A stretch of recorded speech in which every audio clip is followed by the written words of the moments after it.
بسم اللہ الرحمن الرحیم۔ السلام علیکم محترم ناظرین کرام۔ آج کا مسئلہ یہ ہے کہ غیر ضروری بالوں کو شریعت نے کتنے دنوں کے اندر اندر صاف کرنے کا حکم دیا ہے۔ اس کے ساتھ ساتھ یہ بھی ایک مسئلہ ہے کہ غیر ضروری بالوں کی کیا حد بندی ہے کہ کتنی جگہ سے غیر ضروری بالوں کو صاف کیا جائے گا۔ صحیح مسلم کی ایک حدیث ہے، حدیث نمبر 512۔ حضرت عائشہ رضی اللہ عنہ فرماتی ہے، آپ علیہ السلام نے فرمایا، 10 چیزیں فطرت میں سے ہیں، اور ان میں سے 2 چیزیں بغلوں کے بالوں کو اکھیڑنا اور زیر ناف بال صاف کرنا۔ ان 2 بالوں کو کاٹنے کا شریعت نے انسان کو حکم دیا ہے، اور زیر ناف بالوں کے کاٹنے کا حکم ہے، اور بغلوں کے بالوں کو اکھیڑنے کا حکم ہے۔ یہاں پر میں اس بات کو واضح کر دوں کہ بغلوں کے بالوں کو اصل سنت اکھیڑنا ہے، کاٹنا نہیں ہے۔ لیکن اگر کوئی بندہ بغلوں کے بالوں کو کاٹتا ہے کسی استرے کے ساتھ، کسی بلیڈ کے ساتھ، یا کسی اور آلے کے ساتھ، تب بھی جائز ہے۔ یہ نہیں کہہ سکتے کہ اس بندے کو اس وجہ سے گناہ ہوا ہے۔ گناہ نہیں ہوا ہے، لیکن افضل اور بہترین یہ ہے کہ بغلوں کے بالوں کو اکھیڑا جائے۔ اب دوسرا مسئلہ یہ ہے کہ زیر ناف بال کتنے دن کے اندر کاٹے جائیں گے۔ مسلم شریف کی روایت ہے کہ رسول اللہ صلی اللہ علیہ وسلم نے 1 ہفتے کے بعد بھی زیر ناف بال کاٹنے کا فرمایا ہے، اور مستحب اور بہترین طریقہ یہ ہے کہ ہفتے کے اندر اندر زیر ناف بال صاف کیے جائیں۔ یعنی جب جمعہ کے دن غسل کیا جاتا ہے تو غسل کے ساتھ ساتھ زیر ناف بال بھی کاٹے جائیں، بغلوں کے بال بھی صاف کیے جائیں، اور ناخن وغیرہ بھی کاٹے جائیں۔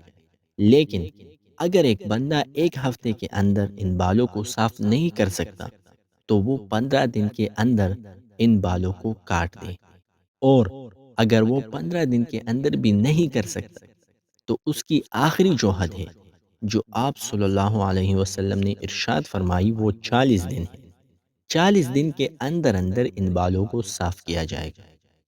اسی طرح مسلم شریف کی روایت ہے جس میں آپ صلی اللہ علیہ وسلم نے زیر ناف بال صاف کرنے، بغلوں کے بالوں کی اکھیڑنے اور ناخنوں کے کاٹنے کی جو حد بندی بیان کی ہے، وہ 40 دن کی حد بندی ہے۔ 40 دن کے اندر اندر ان بالوں کو کاٹا جائے گا۔ اگر کوئی بندہ 40 دن کے اندر بھی ان بالوں کو صاف نہیں کرتا تو اب اس بندے کو گناہ ہونا شروع ہو جاتا ہے۔ اب اس بندے کو بال نہ کاٹنے کی وجہ سے گناہ ملے گا، کیونکہ شریعت نے اس کو ایک حکم دیا ہے جو اس نے پورا نہیں کیا۔ تو بہتر یہ ہے کہ ان بالوں کو ہفتے کے اندر صاف کیا جائے۔ اگر ہفتے میں نہیں ہوتا تو 15 دن کے اندر، اور اگر 15 دن کے اندر بھی نہیں ہوتا تو 40 دن کے اندر لازمی صاف کیا جائے۔ تیسرا مسئلہ یہ ہے کہ زیر ناف بالوں کی حد بندی کیا ہے، کہاں سے زیر ناف بالوں کو کاٹا جائے گا۔ ہمارے ہاں مشہور یہ ہے کہ ناف کے نیچے سے بالوں کو صاف کیا جائے۔ کیوں؟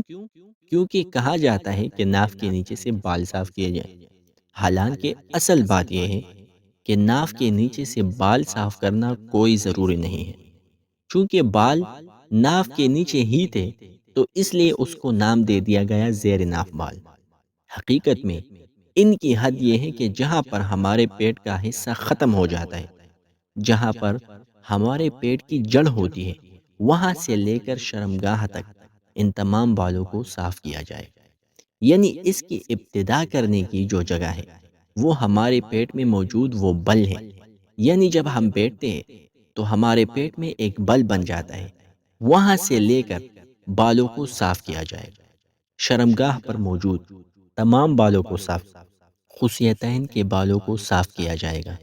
یہ ہمارے جو 2 ٹانگ ہیں اس کے سائڈ پر جو بال ہیں اس کو صاف نہیں کیا جائے گا، بلکہ ان کے درمیان جو اعلی تناسل ہے اس کے بالوں کو صاف کیا جائے گا۔ خصیتین کے بالوں کو صاف کیا جائے گا۔ رانوں کے بالوں کو صاف کرنا ٹھیک نہیں ہے، کیونکہ شریعت نے ان بالوں کو کاٹنے کا حکم نہیں دیا۔ جب شریعت نے اس کا حکم نہیں دیا تو ہم ان بالوں کو نہیں کاٹیں گے۔ شرمگاہ کی جو ہڈی ہے اس کے اوپر جو بال ہے ان بالوں کو کاٹا جائے گا۔ اسی طرح پچھلی شرمگاہ کے بالوں کو بھی صاف کیا جائے گا۔